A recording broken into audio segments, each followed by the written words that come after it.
titingnan natin kung ano ang kilalabasan nitong burong sitaw na to. Good day everyone. Gagawa tayo ng burong sitaw. Haluan natin ng bawang. Kailangan natin ay garapon, suka at saka asin. Dahil day off natin, wala tayong magawa. Gagawa tayo ng burong sitaw. Subukan nga natin.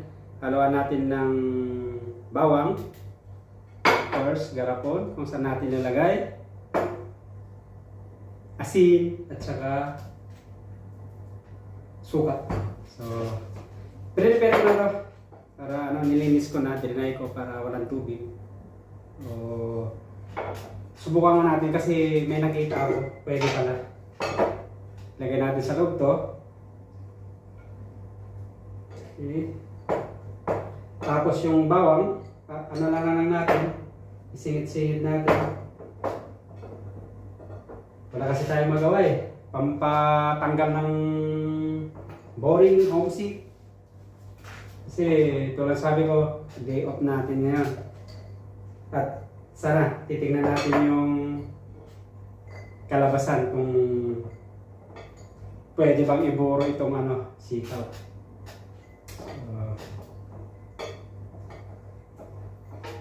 May nakita rin ako dito sa internet, yung sitaw binuro talaga. So, nalala ko, kahapon, pumunta kasi ako ng city, bumili ako ng sitaw pang ulam. Nalala ko na, itry ko nga magburo. So, ayan na, siksik natin.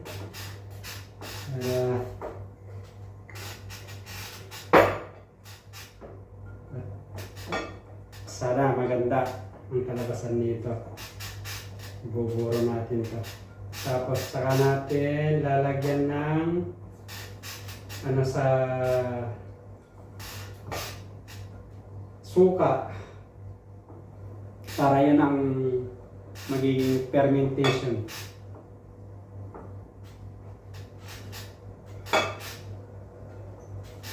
Ayos, eksakto. So, yan. So, para may halo yung para may halo yung asin at saka suka, tsansahan na lang. Maglagyan na tayo ng asin para tapos suka ihalo natin para matunaw na.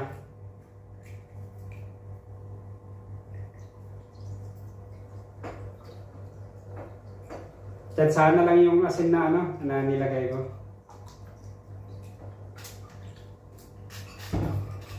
Ayan natin. Siksik natin para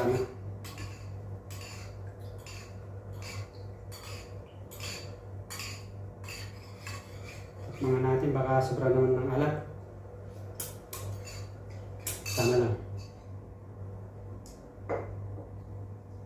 Saka natin ilagay yung suka.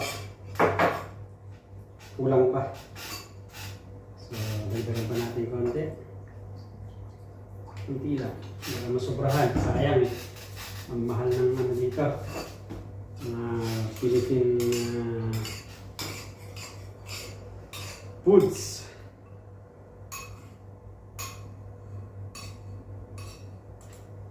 Oops, kulang pa rin. Meron pa konti. Kailangan punin natin ng suka. So,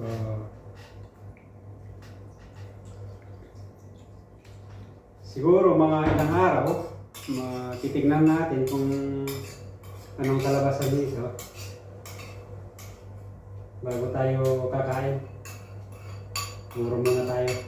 Tayo kasi magawa tayo eh. Kunti pa.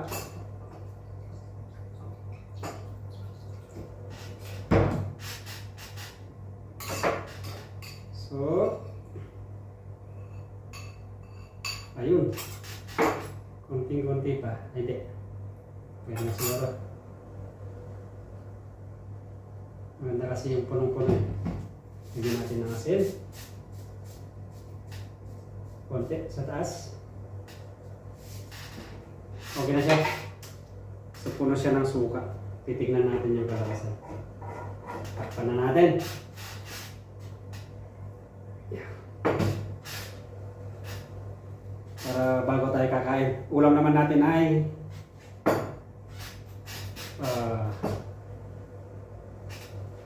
shell. Haluan natin ng sitaw.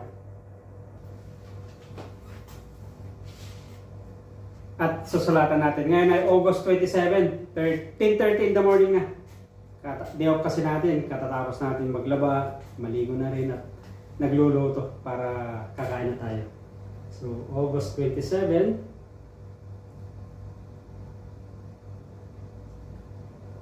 Uh,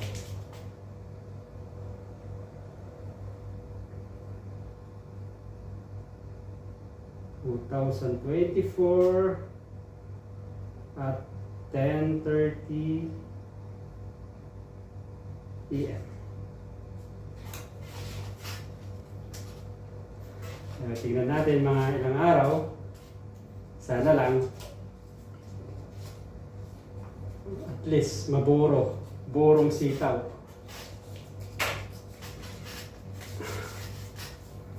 After a few days, samahan niyo ako at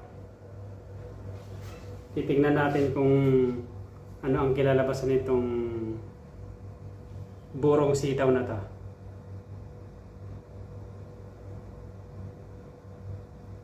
Have a nice and great day to all of you. Ako pala si Ronnie, isang OFW dito sa bansang Kuwait.